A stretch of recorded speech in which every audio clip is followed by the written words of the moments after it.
আসসালামু আলাইকুম রহমতুল্লাহি ওবরকাতুহু।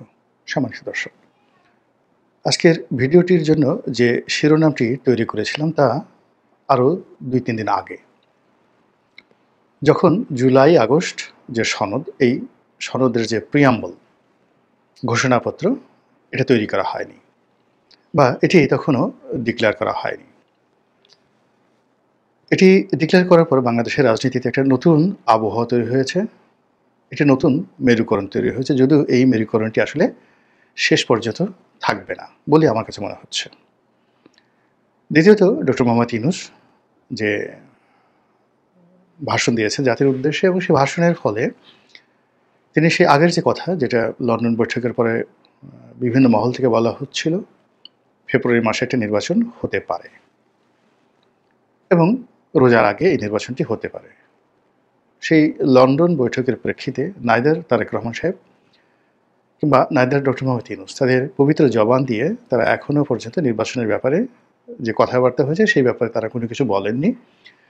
তবে ডক্টর মোহাম্মদ ইউনূসের পক্ষে তার প্রেস সেক্রেটারি কিংবা তার যে নিরাপত্তা বিষয়ক উপদেষ্টা ডক্টর খলিলুর রহমান, তিনি যে বক্তব্যগুলো দিয়েছেন তাতে মোটামুটি এই 2026 সনের ফেব্রুয়ারি মাসের যে কোনো একটা সময়, সেই যে পবিত্র ঈদ উল ফিতর আসবে বা পবিত্র মাহে রমদান আসবে, রামাদান, তার পূর্বে এই নির্বাচনটি হতে পারে। আর বিএনপির পক্ষ থেকে এই যে লন্ডন বৈঠক, এটিকে নিয়ে যে আনন্দ উচ্ছ্বাস দেখানো হয়েছিল, এটা তাদের একটা বিরাট সফলতা। আর ফেব্রুয়ারি মাসে যদি নির্বাচন হয় তাহলে তারা ক্ষমতা নিশ্চিতে চলে আসবে এবং সেখানে বিএনপি জামাতের মধ্যে যে এই মুহূর্তে প্রতিযোগিতা চলছে, সেই প্রতিযোগিতায় জামাত পিছিয়ে পড়বে, এনসিপি পিছিয়ে পড়বে, তাদের কোনো অস্তিত্বই থাকবে না। এরকম একটা যে ভাইব তৈরি হয়েছিল, সেই ভাইব লন্ডন বৈঠকের পরে মাসখানেক ছিল। এরপর সেটা আবার বুমেরাং হয়ে যায়, অবিশ্বাস সন্দেহ তৈরি হয়ে যায়। আর এই সময়টিতে 5 তারিখে, আগস্ট মাসের 5 তারিখে ডক্টর মোহাম্মদ ইউনূস যে ভাষণ দিলেন জাতির উদ্দেশ্যে, সেই ভাষণের মাধ্যমে বিএনপি সেই পুরনো যে, যাকে বলা হয় কিম্মত, বা তাদের পুরনো যে উল্লাস, এটি আবার নতুন করে ফিরে এসেছে। তারা মনে করছেন যে ডক্টর মোহাম্মদ ইউনূসের এই অমেয় বাণী, এটি রদ হবার নয়, তিনি যা বলেন তাই করেন। এবং তার সেই পবিত্র মুখ থেকে তিনি যখন ঘোষণা দিয়েছেন যে 2026 সনের ফেব্রুয়ারি মাসের পবিত্র মাহে রামাদানের আগে এই নির্বাচনটি হবে, এবং সে অনুযায়ী সরকার চিঠি দেবে নির্বাচন কমিশনকে। এটাকে তারা একেবারে মাইলস্টোন ধরে তারা নির্বাচনের পথে এগিয়ে যাচ্ছে। এই হলো আজকের দিনের বাস্তবতা। তো আগে যেটা বলছিলাম যে নির্বাচনের আগে বিএনপি সম্পর্কে একটি ন্যারেটিভ তৈরি করা হচ্ছে। তো সেই ন্যারেটিভে যদি নির্বাচন হয়, সেক্ষেত্রে বিএনপি যেন ভালো করতে না পারে, আর বিএনপি যদি নির্বাচনে ভালো করতে পারে, সেক্ষেত্রে যেন একটা সমস্যা তৈরি হয় কতগুলো বিষয় নিয়ে, বা দেখা গেল নির্বাচনের পথে যেন একটা বড় প্রতিবন্ধকতা তৈরি হয়। মানুষ বিএনপি এবং নির্বাচন এই দুটোকে একত্র করে, আওয়ামী লীগ এবং নির্বাচন, একটাকে যেন গুলিয়ে ফেলতে পারে, এরকম একটা ন্যারেটিভ তৈরি করা হচ্ছে। এরকম ন্যারেটিভকে উপলক্ষ করে মূলত এই আজকের ভিডিও শিরোনামটি তৈরি করা হয়েছে। কিন্তু আজকে যদি আপনি বাংলাদেশে দেখেন, আমি এই ভিডিওটি করছি জুলাই মাসের 6 তারিখে, এই 6 তারিখে বিএনপি যদি আনন্দ দেখেন, উল্লাস দেখেন, তখন তারা মনে করছেন যে না, বর্তমান সরকার আসলে বিএনপিকে ফেভার করছে, বা ফেভারের কথা বাদ দেন, বিএনপি যেটা ন্যায্য পাওনা, সেই ন্যায্য পাওনা প্রাপ্তি, এটার জন্যই তাদের যতটুকু দায়িত্ব কর্তব্য যেটা করার চেষ্টা তারা করে যাচ্ছেন। This is one. Second thing হলো যে বিএনপির এই যেহেতু এটা ঘোষণা পেয়েছে, তাদের বিজয় নিশ্চিত। তো কাজেই আমি যে ন্যারেটিভটি 3-4 দিন আগে তৈরি করেছিলাম এই নির্বাচন সম্পর্কে, বিএনপি সম্পর্কে, আর এই যে ডক্টর মোহাম্মদ ইউনূসের ঘোষণা এবং বিএনপির যে নতুন উচ্ছ্বাস, তাতে আমার কাছে মনে হচ্ছে যে আমার যে আজকের শিরোনামটি, এটা হয়তো 6-7 দিন পরে আবার নতুন করে আপনাকে ভাবতে হবে, করতে হবে। কিন্তু আমি এটাকে আমার যে সিদ্ধান্ত থেকে আমি ফিরে আসছি না। অর্থাৎ আমি মনে করছি যে সরকারের যে অংশটি বিএনপির বিরুদ্ধে একটা ন্যারেটিভ তৈরি করার জন্য, বিএনপিকে কালার্ড করার জন্য যে তারা প্রকল্প চালু করেছিল, সেই প্রকল্পটি বন্ধ হয়ে যায়নি এবং যাবেও না। নির্বাচনের তারিখ ঘোষণা করা এই মুহূর্তে তাদের জন্য খুব জরুরি, এবং সেই কাজটি তারা করে দিয়েছে।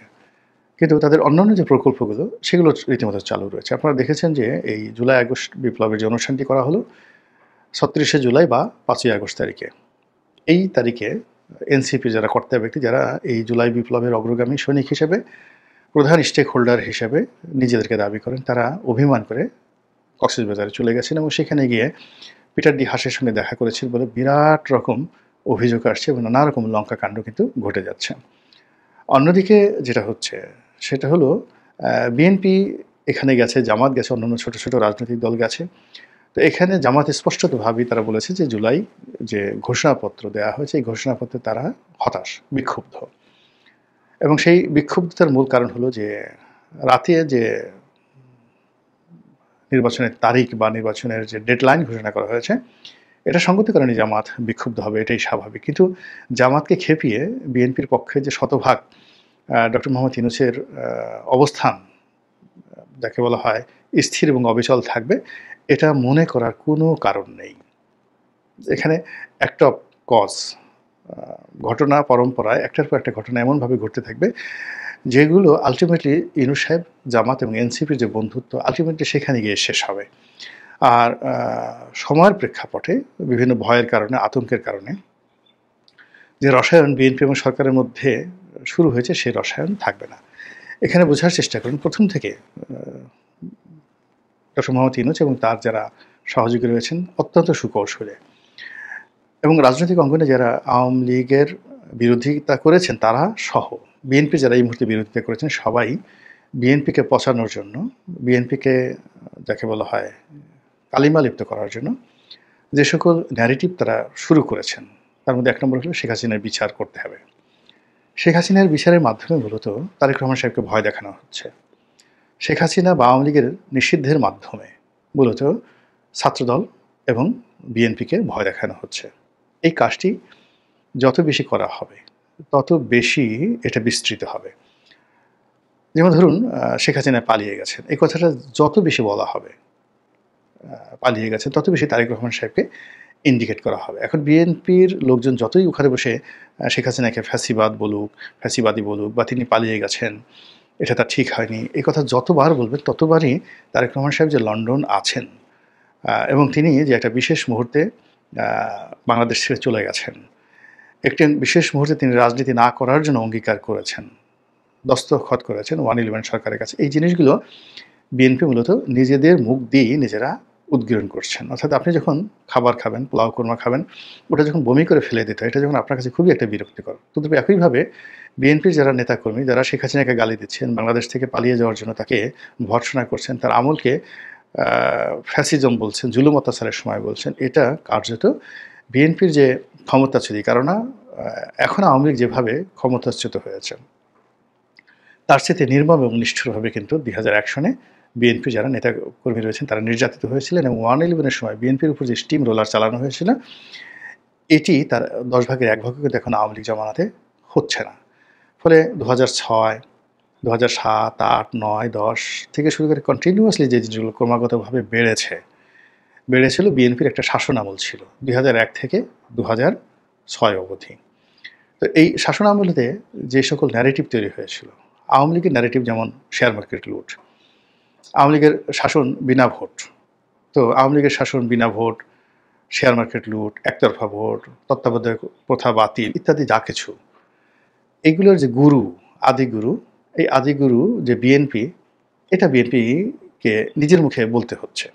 যতবারই সে আওয়ামী লীগে গালি দিচ্ছে ভোটচোর, ততবারই তাকে 15 ফেব্রুয়ারি নির্বাচন সামনে এসে তারা নিয়ে আসছে। যতবার তারা যাকে বলা হয় ওই ভোটে অনিয়ম, তারপরে পরিবারতন্ত্র, এরপরে শেখ প্রথা, এই জিনিসগুলোর কথা যতবার বিএনপি বলছে ততবারই তাদের বারবার সে মাগুরার নির্বাচন, উপনির্বাচন, এরপর ঢাকা 11 আসনে যেভাবে মোসাদ্দেক আলী ফালুকে বিজয়ী করে আনা হলো এবং তাকে সংসদে আনতেই হবে, বেগম খালেদা জিয়ার পলিটিক্যাল এপিএস বা পিএ বা যা কিছু ছিলেন তিনি। এখন এটা নিয়ে যে সকল বাজে কথা মার্কেটে রয়েছে, সেই বাজে কথার বিপরীতে তাকে মেম্বার অফ পার্লামেন্ট বানাতে হবে, তাকে সংসদ সদস্য বানাতে হবে, এটা যে বিএনপি জিদ ধরেছিল এবং সেটা ইতিহাসে যে কতটা কুখ্যাত হয়ে আছে, মানে ঢাকা 11 নির্বাচন, মোসাদ্দেক আলী ফালুর যে প্রেক্ষাপট, এটা বিএনপিকে যে পরিমাণ যাকে বলা হয় বিক্ষুব্ধ করেছে, বিএনপিকে যে পরিমাণ নিন্দিত করেছে, বিএনপি বিরোধীদেরকে যে পরিমাণ এখানে আনন্দিত করেছে। অর্থাৎ এখানে যখনই ঢাকা ১১ আসে, যখনই মোসাদ্দেক আলী ফালুর প্রসঙ্গ আসে, যখনই নির্বাচন ম্যানিপুলেট করার বিষয় আসে এবং যখনই আরও রাজনীতির যে নোংরা বিষয়গুলো আসে, তখন মানে এই নামগুলো উচ্চারণ করে বিএনপির যারা প্রতিপক্ষ তারা যে আনন্দ পায়, বিএনপির যারা ডেডিকেটেড নেতাকর্মী তারা যে মনে বেদনা পায়, কষ্ট পায়, এটার সঙ্গে অন্য কোনো কিছু তুলনা করা যাচ্ছে না। এখন ডক্টর মোহাম্মদ ইউনূস তার যারা সঙ্গী সাথী যারা আছেন তারা বিএনপিকে প্রভোগ করছে। প্রভোগ করে যখনই তারা বলছে যে তত্ত্বাবধায়ক সরকারগুলো আওয়ামী লীগ নষ্ট করে দিয়েছে, তখন তো তারা বলে যে আপনারাই তো এটা শুরু করেছিলেন, বিকজ বিচারপতিদের বয়স বাড়িয়ে এই তত্ত্বাবধায়ক ব্যবস্থাকে যে জায়গাতে আপনারা নিয়ে গেছেন, এটা তো আপনারাই শুরু করেছেন, আওয়ামী লীগ শুধু এটাকে কবুল বলেছে। এই তো ঘটনা। আপনারা 15 ফেব্রুয়ারি নির্বাচন, যে নির্বাচনের মাধ্যমে কেউ দল অংশগ্রহণ করেনি, আপনারা একটা সংবিধান সংশোধন করেছেন, আপনি যতই নেসেসিটি বলেন, যত প্রয়োজন বলেন, যা কিছু বলেন, কিন্তু এই 15 ফেব্রুয়ারি একটা নির্বাচন তো আপনাদের জমানাতে প্রথম হয়েছিল যখন বিএনপি ছাড়া কেউ অংশগ্রহণ করেনি। তো তাই যদি হয়, এটা যদি সংবিধানে অন্তর্ভুক্ত থাকে এবং সেই একটা অবৈধ পার্লামেন্ট, একটা একতরফা নির্বাচন, অবৈধ পার্লামেন্টের যে অ্যামেন্ডমেন্ট, সেই অ্যামেন্ডমেন্টটা যদি এখনও সংসদে মানে যাকে বলা হয় সংবিধানে থাকে, তাহলে 2014 কী ক্ষতি করেছে, 2018 কী ক্ষতি করেছে, 2024 কী ক্ষতি করেছে, এই নির্বাচনগুলো কি 15 ফেব্রুয়ারি নির্বাচনের চেয়ে খারাপ? এই জিনিসগুলো মূলত আলোচনার সমালোচনায় নিয়ে আসছে বিএনপি যতবার আওয়ামী লীগকে এই ন্যারেটিভগুলো উচ্চারণ করছে। এবং এটা কেন কিভাবে হচ্ছে, ম্যাটিকুলাসলি হচ্ছে, এটা বিএনপি টের পাচ্ছে না।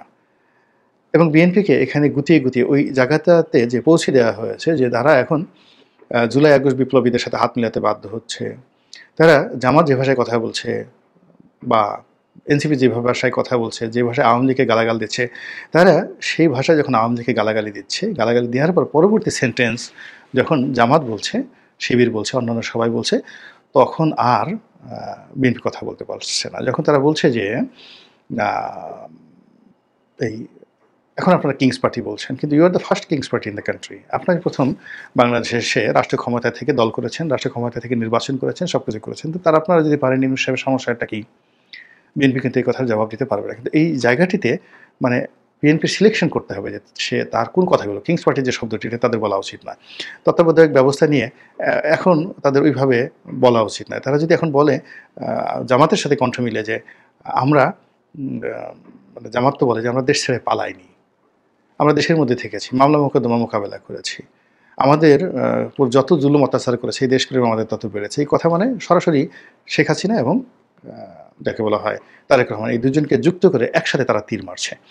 এই জিনিসগুলো আবার জামাতের এই কথার সাথে তাল মিলিয়ে যখন তারেক রহমান সাহেব বলছেন যে শেখ হাসিনা পালিয়ে গেছে, এখন তিনি নিজে আছেন লন্ডনে এবং এখন পর্যন্ত পরিবর্তিত পরিস্থিতিতে বাংলাদেশে তিনি আসছেন না, আর সেখানে সে তিনি যদি বলেন শেখ হাসিনা পালিয়ে গেছে, তো এটা আলটিমেটলি তাকে কতটা দুর্বল করে দেয়, এই জিনিসগুলো তিনি বুঝছেন না। অর্থাৎ জামাতি narrative, NCP narrative, meticulous narrative, American যে ন্যারেটিভ, সেই ন্যারেটিভগুলো আর যা হোক না কেন হান্ড্রেডস অফ এলিমেন্ট রয়েছে আওয়ামী লীগের ছোটো করার, থাউজেন্ডস অফ এলিমেন্ট রয়েছে শেখ হাসিনাকে ছোটো করার, হান্ড্রেডস অফ এলিমেন্ট রয়েছে জামাতের বিরুদ্ধে বলার, ইউনূসের বিরুদ্ধে বলার। কিন্তু সেখানে যখনই জামাত, এনসিপি এবং ইউনূস সাহেবের যে ন্যারেটিভগুলো, সেই ন্যারেটিভগুলো যখন ওন করছে, তখন বিএনপি একেবারে পলো গ্রাউন্ডে চলে যাচ্ছে, ডাউন গ্রাউন্ডে চলে যাচ্ছে, কুয়ার একেবারে নিচে চলে যাচ্ছে এবং ওখান থেকে উঠে আসা সম্ভব নয়। এবং এই কাজগুলো জামাত এবং অন্যান্য যারা খুব সুকৌশলী করছে, যে বিএনপির মুখ থেকে এই কথাগুলো বের হলে এখানে তাদের ডবল লাভ।